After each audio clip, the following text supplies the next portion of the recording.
As the Prime Minister arrives in the tiny set of atolls that make up Tuvalu, the small nation's leader has taken aim at Australia, despite a huge aid package to help it cope with climate change.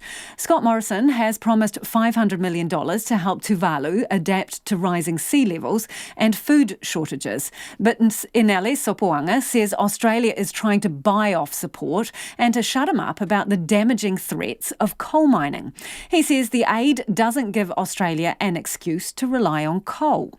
Jacinda Ardern arrived on Funafuti today and had this to say about the friction between Australia's coal policies and the plight of the Pacific. Our relationship with the Pacific is based on New Zealand's principles, and whenever we go into a forum like this where there are a range of other leaders, we will take a principled position on behalf of New Zealand. So for us, that's about making sure that we are doing our bit domestically and we're doing our bit to support our Pacific Island neighbours as they make the transition around climate change as well. Jacinda Ardern. Our political reporter Yvette McCulloch is also in Funafuti and joins us now. Good evening, Yvette. What was the mood like as the leaders arrived? Yeah, it was a very warm reception for Jacinda Ardern. She was greeted by school children as she came off the runway, which is really the centrepiece of this very narrow atoll, Funafuti. There was a lot of singing, and the children were doing a dance. There was also some children swimming in a shallow pool, so it was quite a really aesthetically beautiful greeting. And inside a meeting house, there were more children singing, and they had a very poignant message in their song to her. It was, "Save Tuvalu, save the world." And that really, I think, would be the way I describe the mood here so far. It's very much that the leaders here feel that they're fighting for their future, and they just really want to see real action on climate change. So I think that's how I would describe the mood and the focus. And Scott Morisson, Australian Prime Minister, also he arrived shortly after Jacinda Ardern and had that same welcome ceremony before coming into a seminar on Pacific Island work program that he'd been involved with.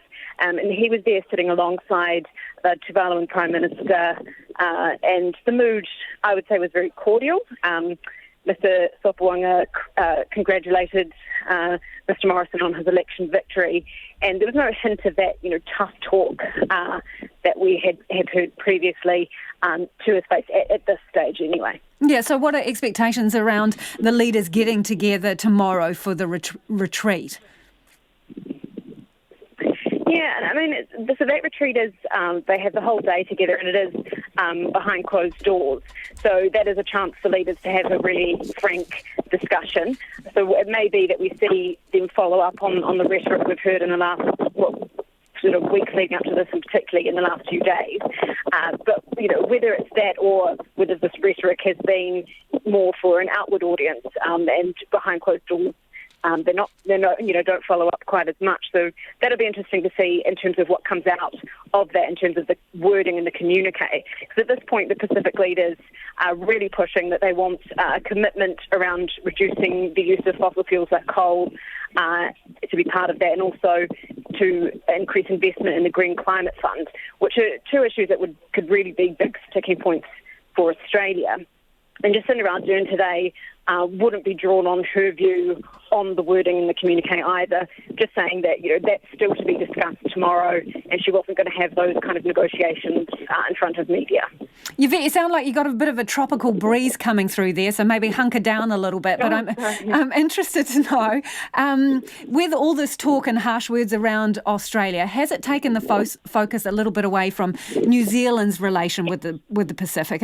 And are you getting any idea about how the Pacific reset has been received? Yeah, I mean, it does seem that the focus has been on Australia. It'll be really interesting to see when Jacinda Ardern has some more bilateral meetings, and we are expecting that she will have some time alone with the Fijian Prime Minister Frank Bainimarama. So it'll be interesting to see whether the criticisms that have been coming to Australia about them not really, walking the talk on climate change were also directed towards New Zealand. Jacinda Ardern was saying today, that her focus isn't on China's influence in the region. It's about her responsibilities and New Zealand's responsibilities as a member of the Pacific, and that her government is taking really rapid steps in the right direction on climate change, but she admits there's certainly still more that needs to be done. So whether they get called out as well on whether they're moving at enough pace on their bold ambitions for climate change. Thank you for that. That's Yvette McCulloch, who is in Tuvalu, and just joining us there this evening.